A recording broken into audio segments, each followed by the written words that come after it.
everyone, you are watching Uz Report World News Broadcasting with me, Davron Jumaev. Foreign Minister of Uzbekistan Abdulaziz Kamilov, as part of his two-day trip to Pakistan, held talks with Prime Minister Imran Khan. According to a statement issued by the Prime Minister office after the meeting, Pakistan's Karachi and Gwadar ports could become the gateway to the landlocked Central Asia, as Pakistan provided the Central Asian republics the shortest route to international seas. Pakistan, according to Imran Khan, would facilitate Uzbekistan's access to its ports.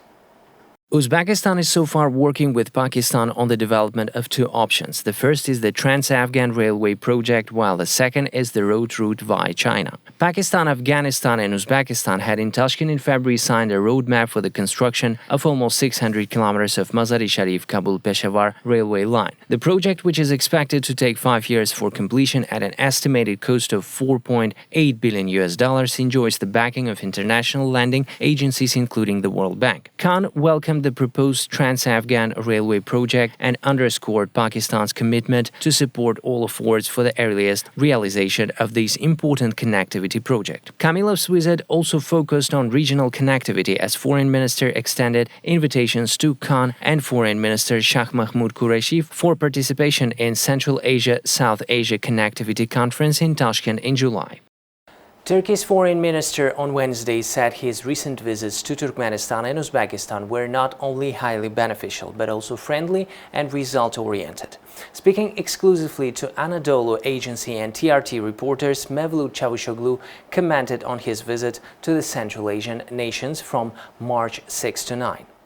Noting that the meetings in both countries were held in an extremely sincere environment, Çavuşoğlu said, "For the unity, solidarity and cooperation of the Turkic world, we have seen the host countries very sensitive and constructive, especially in matters related to energy, trade corridors and transportation. I would like to note that while the visit was sincere on the one hand, it was result-oriented and extremely beneficial on the other," he added. On a question regarding cooperation in the field of defense, Çavuşoğlu said Uzbekistan is interested in Turkey's defense industry products and is working with different Turkish companies. Noting Turkey's support towards the reform process in Uzbekistan, the minister said the president of Uzbekistan, Shavkat Mirziyoyev, has been making serious reforms in the country since the day he took office and wants to do more. On every visit, he said he sees the country develop, especially the cities of Bukhara, Samarkand and Tashkent. German investors intend to spend some $1 billion on new projects in Uzbekistan by the end of this year. This was announced during a virtual conference held on March 9 between the Minister of Investment and Foreign Trade of Uzbekistan and German entrepreneurs. The event saw executives and representatives of leading German companies including MAN Truck Bus, Deutsche Lufthansa, Siemens, John Deere, Roland Berger, Knauf and other major industrial manufacturers, commercial banks and business organizations. German investment into Uzbek economy soared by 25% in 2020, the Uzbek side said. New projects are set to be implemented in the automotive, chemical, pharmaceutical and electrical industries, as well as in the production of construction materials. The Uzbek side assured that the country would continue the processes of economic liberalization aimed at sustainable development, creating the most favorable conditions for doing business, integrating the principles of free market and reducing state participation in priority sectors. In the period from 2016 to 2019, the trade turnover between the two countries surged by 87% from $529.1 million to $989.8 million. Exports increased by 69% and imports by 88.4%. Due to the coronavirus pandemic, bilateral trade in 2020 dipped slightly by 16.2% to $829 million. The Uzbek authorities are in talks on procurement of several types of anti-coronavirus vaccines, including the Russian-made Sputnik V. According to Bahadur Yusupaliyev, the head of Uzbekistan's Sanitary and Epidemiological Welfare and Public Health Service. Earlier, Yusupaliyev also said that the country expects to receive the first batch of AstraZeneca vaccine produced by the Serum Institute of India as early as on March 15-20. Later this month, the country plans to obtain 1 million doses of Chinese ZFUZ VAC 2001 vaccine. Overall, the country is negotiating on the issue with 12 companies. Work is underway to purchase 1 million doses of Sputnik V. A corresponding treaty has already been drafted. Russia is reviewing this treaty at the moment, Yusuf Aliyev said. This vaccine is expected to be supplied to Uzbekistan, the official added, without mentioning exact timeframes. At present, the authorities of Uzbekistan are in the process of organizing the nationwide vaccination campaign. A total of 3,168 vaccination stations have already been set up and 850 vaccination teams created. More than 33,000 doctors are expected to take part in the effort. Tajikistan's parliament has approved the agreement on financing the project of rehabilitation of the new Rec HPP Phase 2 between Tajikistan and the International Development Association, signed on December 3, 2020 in Dushanbe. The aim of the project is to reconstruct and increase the production capacity of 6 hydroelectric units of the new Rec HPP and increase their efficiency. Chairman of the Committee on Economy and Finance Fayzullo Mashrabzoda said during the discussion of the agreement on March 9. The new Rec HPP was built and put into operation in the 70s of the last century, and now the equipment of the hydroelectric power station is outdated and requires reconstruction. With the financial support of the World Bank and feasibility study of the project for the reconstruction of the new Rec hydroelectric power station and the safety of its dam was prepared during 2015-2016. The first phase of the project has so far raised $326.9 million of credit and grant funds from the World Bank, the Asian Development Bank and the Euro-Asian Development Bank. The second phase is planned to be completed by 2028. Uzbekistan enjoys some of the cheapest utility bills in the world. According to the NEMBIO database, the country ranks the third after Nigeria and Nepal. It is stated that Uzbekistan's households pay an average of $26.19 per month for basic services such as electricity, heating, cooling, water, and waste disposal. Nepal ranked second cheapest with monthly average of $25.35 and Nigeria stands first in the rating with monthly average of $23.29. In total, the world's largest cost of living database evaluated 106 countries. Germany, Slovenia and Austria made it to the list of top 3 countries with the highest utility bills. For instance, the monthly average bill in Germany exceeds the amount of $266, in Slovenia $243 and Austria $238. According to the International Energy Agency, Uzbekistan is one of the world's largest natural gas producers, annually producing around 60 billion cubic meters, of which 35-40 billion cubic meters are supplied by the Uzbek Neftegas joint stock company. Onodas states that around 80% of gas reserves are located in the Amutaria basin in the Bukhara region. The country also has significant uranium reserves. Uzbekistan's Ministry of Health received over 50,000 copies of UNICEF's manual and pocket guide on the progressive model of patronage and home visiting. As stated in UNICEF's press release, the publications are aimed at improving services for pregnant women, women in childbirth, and children under 5 years of age at the primary healthcare level. The materials were developed following evidence-based international guidelines and standards for early childhood development, nutrition and psychological support. They serve as a guide to improve the professional knowledge and skills of visiting nurses. UNICEF noted that the development and publication of a guide and handbook is a first step in the implementation of a universally progressive model of patronage service. Now the fund, in cooperation with the Ministry of Health, is preparing a team of trainers who will train all nurses in the new method. The new model will also be introduced into the system of undergraduate and professional development of nurses. The result is expected to improve the quality of health care and provide support and care for families in need. The motion is adopted. The U.S. Congress on Wednesday passed one of the largest economic stimulus packages in U.S. history, a sweeping $1.9 trillion COVID-19 relief bill that gives President Joe Biden his first major legislative win. This bill represents a historic victory for the American people. The House of Representatives gave final approval to the measure, which provides direct payments of $1,400 to most Americans, $350 billion in aid to state and local governments, and increased funding for vaccine distribution. Approval in the Democratic-controlled House came after weeks of partisan debate and wrangling in Congress. Although many Republicans supported coronavirus relief under former President Donald Trump, not a single Republican lawmaker voted for the bill in the House or Senate. Democrats see the legislation as a critical response to a pandemic that has killed more than 528,000 people in the country and thrown millions out of work. It will put money in Americans' pockets. It will put children back in classrooms. It will put millions of Americans back to work and reopen businesses safely.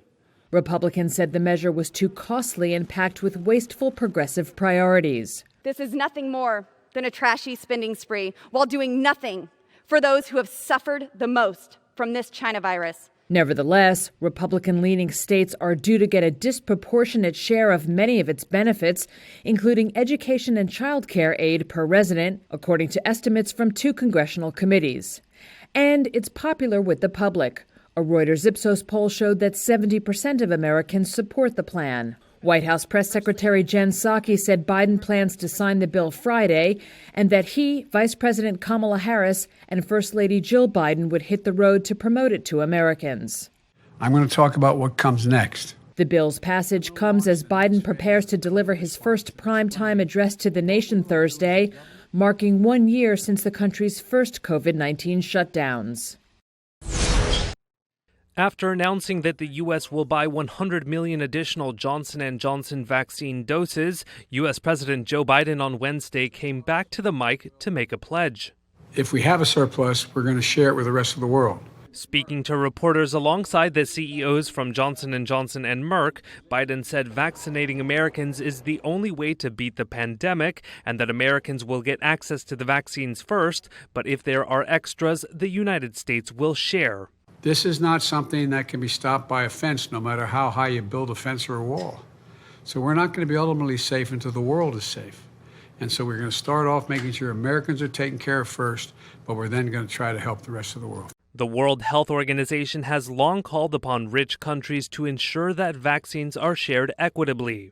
Biden said that on Saturday, the U.S. hit a new record of 2.9 million vaccinations in one day. He reiterated that his administration is on track to have enough doses to vaccinate all American adults by the end of May.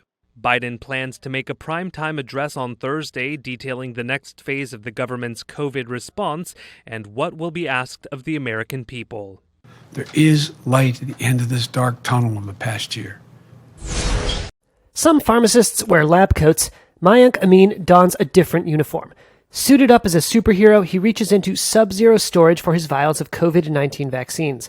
Amin owns the Skipak Pharmacy in Schwenksville, Pennsylvania, a small community outside Philadelphia. And on a recent March morning, he headed out to a gym converted into a vaccine clinic to help protect lives in his community. So we received the COVID vaccine just about a month ago. It's truly been a community effort. Thanks to deep ties with their communities and the trust they've been able to establish over the years, small local pharmacies are instrumental in reaching people who might be reluctant to get vaccinated or may not know about vaccination efforts. Amin has administered about 4,000 vaccine doses since February, with help from 1 employee, 2 pharmacy interns, and teams of volunteers who help prep patients and paperwork. It's not a one-man team at all. While I might be the last person standing here at midnight, just about 5 minutes before that, there's about 15 volunteers here with me. And that's the true beauty about these vaccine clinics that we've been hosting, is that it's a community effort and something that the community's kind of risen to help each other out. Amin pays house calls to elderly residents who can't travel. At a Super Bowl Sunday clinic last month, Skipak administered 1,000 shots. But on some days, they may not do any vaccinations at all. They're at the mercy of vaccine supplies. Under President Joe Biden, supply has increased, but some distribution and access hurdles persist. When the pandemic first hit Skipak and the country, since then we've been here at the pharmacy almost 18 hours a day, and most of the time 7 days a week. And that's something that we're hopeful that with this vaccine coming out and being available to more people's arms, the actual virus rate in the community is going to decrease and allow us as healthcare professionals to go back home to our families. Amin, known as Dr. Mac to his patients, reunites with his pregnant wife only on weekends to avoid potentially exposing her to infection. The couple are expecting their first child in May, by which time, Amin told Reuters, he dreams his entire community will be vaccinated. U.S. Secretary of State Antony Blinken said on Wednesday that an upcoming meeting with China is a chance to lay out Washington's concerns with Beijing in frank terms. So we intend to raise, and we will raise, the host of issues, some of which have already been touched on today, that concern us. The White House announced Wednesday Blinken will meet with top Chinese officials in Alaska next week. It will mark the first high-level in-person meeting between the two countries under U.S. President Joe Biden's administration, and will take place on his way back from his first overseas trip to Japan and South Korea, as part of an American push to solidify alliances in Asia to counter China. Biden's administration has started reviewing U.S. policies toward China, as the world's two largest economies attempt to amend relations which suffered during Donald Trump's presidency. Biden and Chinese President Xi Jinping held their first phone call last month and appeared at odds on most issues. Discussions next week will likely focus on China's policies toward Hong Kong, its pressure on Taiwan, and its treatment of Uyghurs, according to one Asia expert. The United Nations and rights groups say China has detained more than 1 million Uyghurs in what the U.S. has deemed a genocide. Beijing denies abuses, saying facilities in the region are for vocational training and counterterrorism education.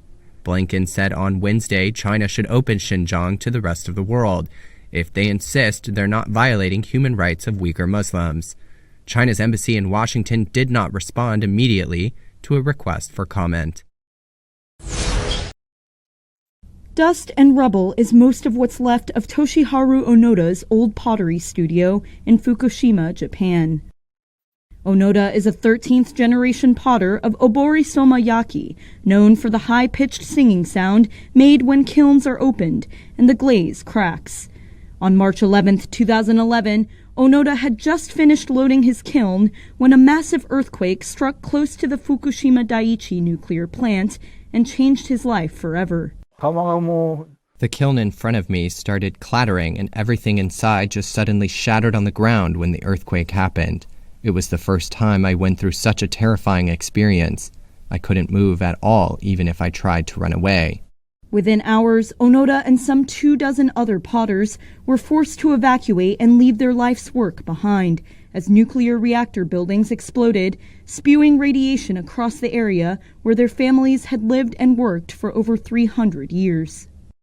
10 years later, Onoda has returned to the town of Namie in Fukushima.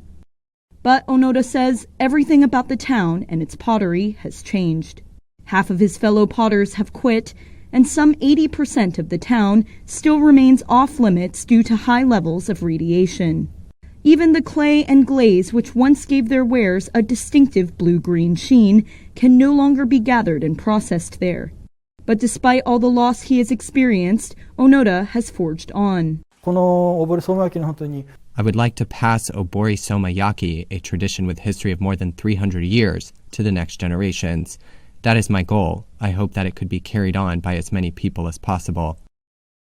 Onoda still hopes to reopen his own studio in Namie one day. But for now, him and Namie's other remaining potters will work at a new showroom set to open soon, where they will sell their wares, teach, and continue keeping the spirit of obori-somayaki alive. The Dow hit a record high and the S&P 500 climbed Wednesday as lawmakers approved one of the largest stimulus measures in U.S. history. Earlier, government data showed that core consumer prices rose less than expected last month, easing investor concerns about inflation. Treasury yields inched lower, but that failed to deliver a big boost to tech stocks. The blue-chip Dow closed 1.5% higher, and the S&P 500 rose more than 0.5%. But the Nasdaq lost all of its early gains in choppy trading to end flat. Gerber Kawasaki CEO Ross Gerber says investors' rotation away from tech stocks has more room to run. Many people are overweight technology and they're fervent, technology fans. So there's some time still to go, I think, in this rotation, especially when you look at valuations of some of the tech stocks, which are really high. Meme stock mania intensified as shares of video game retailer GameStop soared as much as 41%, triggering multiple trading halts before paring its gains to close 7% higher. Headphone maker costs jumped nearly 70%. Retail investors believe Americans will use some of their stimulus check money to buy stocks, especially meme stocks promoted on social media platforms. Roblox made a splashy debut. Shares of the online gaming platform popular among kids jumped 54%, valuing the company at roughly $42 billion. Shares of GE fell 5%. The conglomerate is combining its aircraft leasing business with that of Irish rival AerCap in a deal worth more than $30 billion. Boeing is nearing a multi-billion-dollar deal to sell dozens of its 737 MAX jets to Southwest Airlines, according to people familiar with the matter. It's potentially the company's largest 737 MAX order since the aircraft safety ban was lifted. If confirmed, the deal would provide much-needed support after the plane was grounded for nearly 2 years following back-to-back fatal crashes. The exact terms and timing of a possible announcement were not clear. The proposed deal follows speculation of a face-off between the smallest member of Boeing's MAX family, the 737 MAX 7, and the A220 plane from Airbus.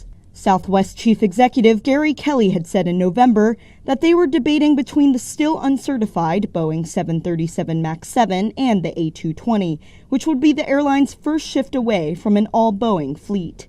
Southwest said it does not comment on fleet decisions and has nothing to announce, but Kelly said at an event Wednesday that Southwest negotiations with Boeing are ongoing. Meanwhile, Boeing declined to comment. Zara owner Inditex says 2020 profits slumped nearly 70% to just over $1.3 billion. That was a steeper fall than forecast, with the firm hit by global lockdowns and weak demand. Though sales have rebounded in China, lockdowns persist in much of Europe and the US. Inditex says around 15% of its stores were still shut as of early March. A surge in online sales offered some compensation. The world's biggest clothing retailer has also trimmed its inventory and got rid of some stores. 751 shops have already gone, out of a targeted 1,200. The company is focusing on flagship locations, where it can serve both online and in-person customers. Inditex may also take some comfort from results at arch-rival H&M. Over the 12 months to November, its profits were down 88%. These were the top headlines for today. Stay safe and goodbye.